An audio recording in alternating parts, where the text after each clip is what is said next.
जय श्री कृष्णा। आज आप एक चीज देख रहे हैं, आजकल के परिप्रेक्ष्य में रोजाना टीवी में, अखबारों में, रेडियो में, हर जगह एक ही चीज, एक ही वातावरण बना हुआ है और बना हुआ है वह युद्ध का। विचार कीजिए कि युद्ध क्या इतना आवश्यक है? और इससे पहले विचार यह होता है कि युद्ध होता क्या है, किस लिए होता है, क्यों आवश्यक है युद्ध, और मुख्य रूप से युद्ध की विभीषिकाएं क्या होती हैं। विचार कीजिए, युद्ध होता क्या है? युद्ध वास्तव में, जो मेरा मंतव्य है, जो मेरा विचार है और जो हमारे संतों ने कहा है, हमारे शास्त्रों ने कहा है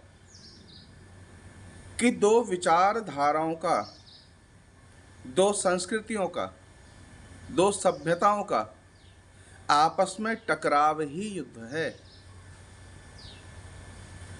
और जब विभिन्न भिन्न भिन्न प्रकार की संस्कृतियां, भिन्न भिन्न प्रकार के सभ्यताएं और भिन्न भिन्न प्रकार के विचार आपस में जब टकराते हैं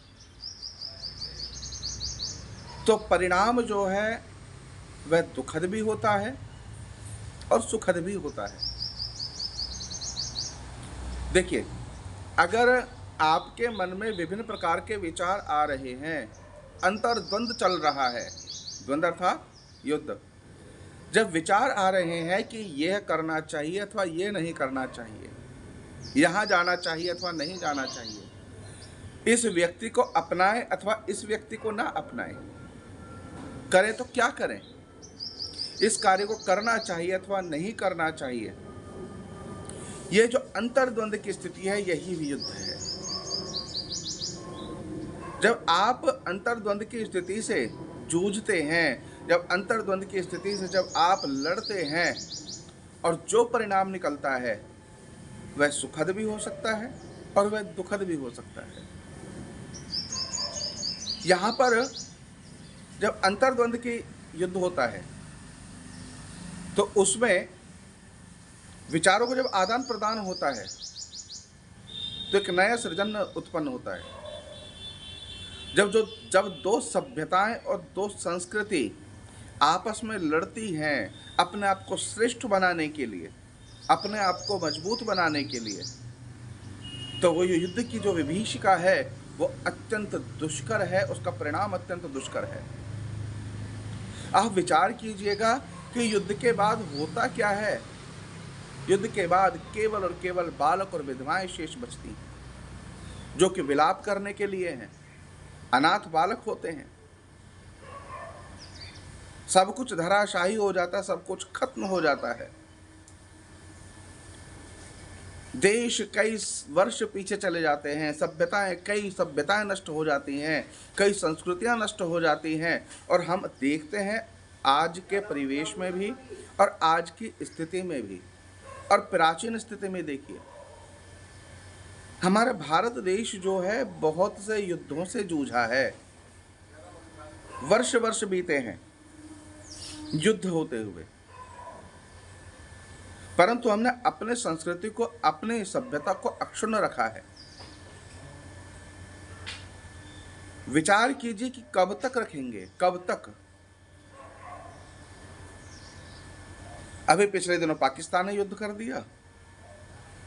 हम जो देखते आ रहे हैं सन 47 से लेकर के, बल्कि उससे पहले ही हम युद्ध से जूझ रहे हैं, युद्धों से लड़ रहे हैं। हम अपने आप को बचाते आ रहे हैं, अपनी संस्कृति को बचाते आ रहे हैं, अपनी सभ्यताओं को बचाते आ रहे हैं, लेकिन फिर भी हमें युद्ध के दुष्परिणाम भुगतने पड़ते हैं। और इतिहास में सबसे बड़ा जो युद्ध हुआ आप सभी को पता है। इतिहास का सबसे बड़ा युद्ध हुआ, वह हुआ महाभारत का युद्ध। ऐसा युद्ध ना तो कभी था और ना कभी होगा। उस समय की बात हो रही है। वहां पर जो भी अस्त्र और शस्त्र चल रहे थे वो भी इतने दुष्कर थे, इतने विनाशकारी अस्त्र शस्त्र थे, जिसने कि कई सभ्यताओं को नष्ट कर दिया। यहां पर एक विचार कीजिए कि क्या युद्ध आवश्यक है? क्या युद्ध होना जरूरी है?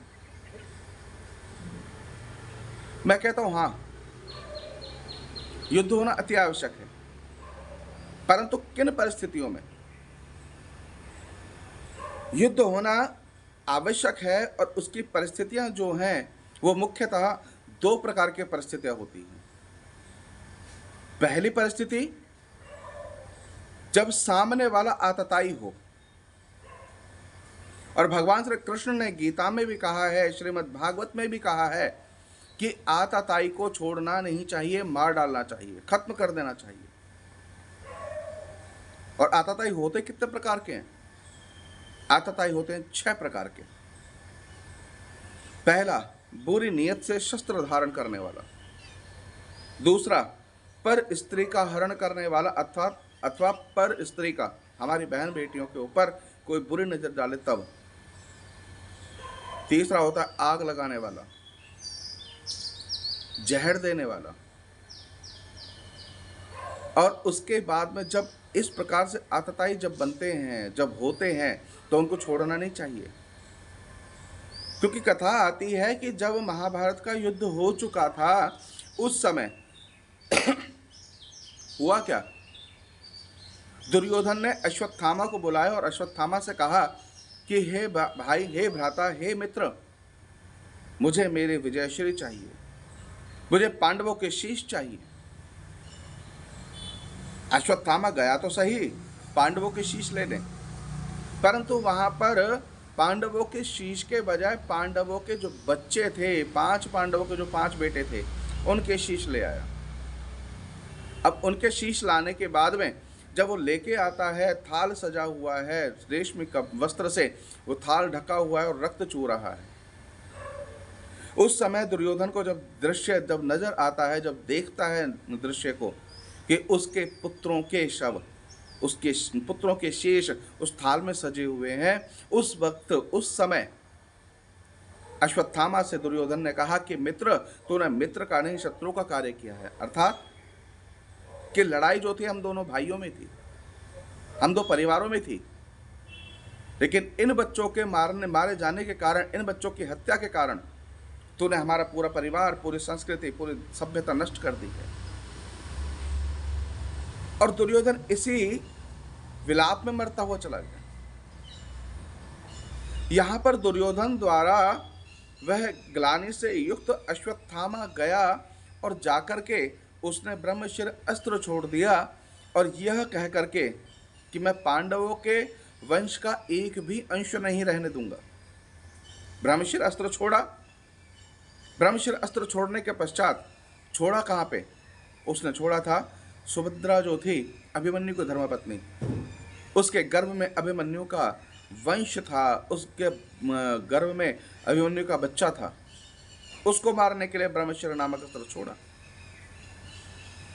जब भगवान श्री कृष्ण को पता चला और पांडवों के समेत जब अश्वत्थामा के पास गए, तो उन्होंने वहां पे उसने ब्रह्मास्त्र संधान कर दिया, लेकिन ब्रह्मास्त्र तो संधान किया, उसे वापस नहीं लाने दी। लाने का उसको पास था ही नहीं, रास्ता ही नहीं था, जानता ही नहीं था किस प्रकार से वापस किया जाता है। यहां पर स्थिति जो बनती है, व्यक्ति विचारों को तो कह देता है, विचारों को समझता नहीं है, और साथ ही साथ कई बार ही हम ऐसी गलती कर जाते हैं जिसका पश्चाताप करना बहुत मुश्किल होता है। यहां पर जो भी कार्य करते हैं, इसका सबसे पहले परिणाम देखना चाहिए कि हमें कि परिणाम क्या हो रहा है और परिणाम क्या होगा। यहां जब ब्रह्मास्त्र छोड़ा गया, तो उसको खत्म करने के लिए अर्जुन ने भी ब्रह्मास्त्र छोड़ा, और जब अश्वत्थामा को पकड़ के लाया गया पांचाली के सामने, द्रौपदी के सामने, तो सब ने कहा क्या करना चाहिए इसका? भगवान श्री कृष्ण ने कहा कि मार डालना चाहिए। द्रौपदी ने भी कहा मार डालना चाहिए। परंतु यहां पर श्री कृष्ण जो हैं, श्री कृष्ण कहते हैं कि यह एक तो ब्राह्मण है और दूसरा गुरु का पुत्र है, मारना भी उचित नहीं है। क्या करा जाए? यहाँ पर करें तो करें क्या? क्या हो सकता है?